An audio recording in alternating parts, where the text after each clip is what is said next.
Bonjour à toutes et à tous et bienvenue sur Grand Lille TV pour cette nouvelle édition du journal de la rédaction lundi 7 janvier. On va tout de suite démarrer avec l'actualité du week-end. Forcément, c'était l'acte 8 des Gilets jaunes, des rassemblements partout en France et dans la région, un certain regain de mobilisation, accompagné aussi parfois de quelques tensions et de violences envers les forces de l'ordre.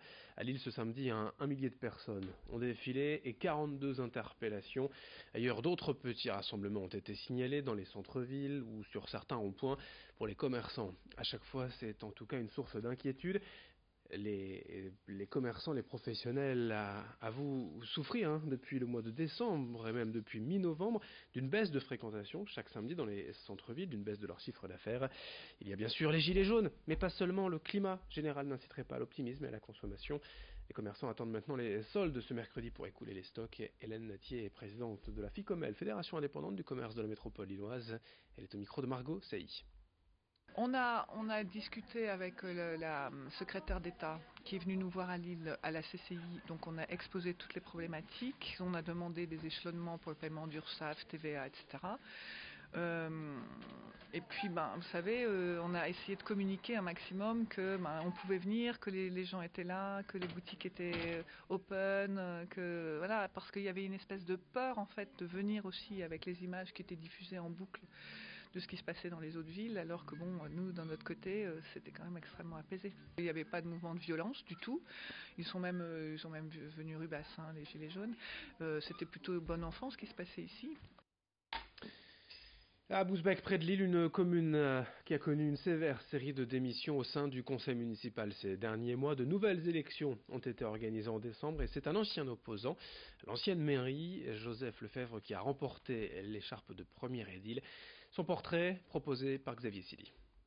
À Bousbecq, après des démissions en série au sein de l'ancienne majorité, Joseph Lefebvre vient de remporter les élections municipales anticipées. Cet ancien opposant a remporté la mairie avec 11 voix d'écart au deuxième tour contre son challenger, Philippe Descamps. Une victoire tout de même qu'il explique aujourd'hui. Il y avait à la fois la volonté de rendre à Bousbecq un certain apaisement, une sérénité pour les Bousbecquois, de rendre à Bousbecq son image positive, qui au fil des 4 années avait quand même un peu été ternie. Voilà. Hors programme, il y avait un dossier. Il y avait un dossier qui était la méthanisation, qui effectivement s'est imposé à nous en 2016 et qui interpellait les Bousbecquois. Un centre de méthanisation que le nouveau maire combattait lorsqu'il était dans l'opposition et qui devient donc de l'histoire ancienne. Reste à Joseph Lefebvre d'enclencher, durant les 15 mois qui le séparent des nouvelles élections municipales en France, quelques projets d'envergure. Son premier objectif, apaiser la commune. Il y a des secteurs de Bousbecq qui effectivement posent régulièrement des problèmes, mais bon voilà, parmi les commissions qui seront créées, il y aura une commission prévention et sécurité qui aura en charge d'analyser effectivement l'évolution de la délinquance à Bousbecq. Faut-il un plan de développement de la vidéosurveillance à Bousbecq? Je pense que ça, on regardera avec la commission en fonction du diagnostic qu'on aura et ça sera une première étape, Le maire veut mieux coordonner l'habitat privé et l'habitat social. Il va aussi éviter la surdensification du cœur de ville. Son autre projet de cœur, rénover le patrimoine trop délaissé ces dernières années selon lui.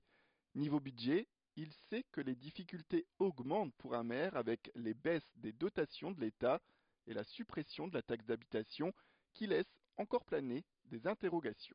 Toutes les collectivités sont au même niveau, donc je sais qu'il faut faire des efforts, c'est clair. Bon, je pense qu'on fera les équations qu'il faut, on en rendra compte. La transparence, moi ce que je tiens surtout, c'est d'être factuel et de la transparence avec les Bousbecquois. Il y a des choix à faire, s'il y a des choix à faire, on leur demandera. On leur dira, nous, le sens qu'on pense pour l'intérêt commun.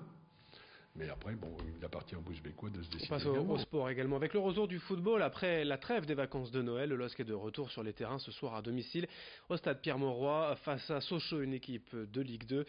C'est la Coupe de France, les 32e de finale. Et après avoir été éliminé dès le premier tour en Coupe de la Ligue, Christophe Galtier, l'entraîneur, veut cette fois jouer à fond cette Coupe de France. Mais il espère aussi surtout renouer avec la victoire à la maison. Les Dogs n'ayant plus gagné au stade Pierre-Mauroy depuis fin octobre. Alors face à une équipe de 2e division, je vous le disais, le défi semble semble à la portée des Lillois tout de même. Il y aura des absents, Thiago Mendes et José Fonte sont suspendus, Tcheka lui est blessé et Rui Fonte, tout jeune papa, passe quelques jours auprès de sa famille. Christophe Galtier, l'entraîneur du LOSC, au micro de Vincent Vieillard. Les gens me parlent qu'on attend la décision de la DNCG qui doit arriver, je crois, le 6. On est peut-être le seul club à prendre du retard parce qu'on attend une décision. Tout le monde peut travailler, tout le monde peut recruter actuellement. Nous, on attend une décision. J'espère qu'ils vont pas rendre la décision le 29 janvier. J'ai quand même dit, puisqu'on parle du mercato, que si l'effectif ne bougeait pas, je ne souhaitais pas spécialement d'arriver. Ce qui serait très préjudiciable pour le club, pour mon équipe, c'est qu'il y ait des départs et qu'on n'ait toujours pas la possibilité de compenser les départs.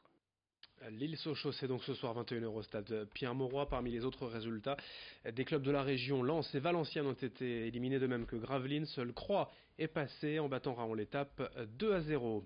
Du sport encore avec du basket féminin, cette fois une belle image, un symbole même pourrait-on dire, le retour d'Anne Wouters à l'ESBVA. La joueuse belge de 38 ans passée par Villeneuve d'Ascq en 2014-2015 et vainqueur de l'Eurocup revient dans le club nordiste pour gérer la préparation mentale des joueuses actuelles. Pour le staff de l'ESBVA, la volonté c'est d'optimiser le potentiel des guerrières dont les résultats sont trop irréguliers depuis le début de saison. En parallèle, le club a également fait appel à Anne Wouters pour ouvrir une académie. En septembre prochain, elle accueillera de jeunes espoirs du basket féminin recrutés dans les collèges ou clubs de sport de la région. Ces jeunes filles profiteront des précieux conseils de la grande Anne Wouters. Explication au micro d'Edith Gunaï. Je suis ravie de retourner dans ce club où j'ai passé vraiment des beaux moments. On a gagné la Coupe d'Europe en 2015. Et puis maintenant, c'est vrai que c'est un peu un autre rôle. D'abord, j'ai créé une société, Smart Mind, et elle s'occupe plus un peu tous les aspects mentaux. Et donc je veux aussi partager un peu mon expérience avec l'équipe. Et puis en fait notre modèle est vraiment basé sur des attitudes de haute performance. Et là-dessus, on va travailler aussi un peu, pas seulement sur le terrain, mais aussi en dehors. Et je crois que c'est aussi un travail qui est très important et que parfois ça peut faire la différence. Allez, fin de ce journal. Dans un instant, d'autres infos, d'autres images à suivre. Très bonne journée à toutes et à tous.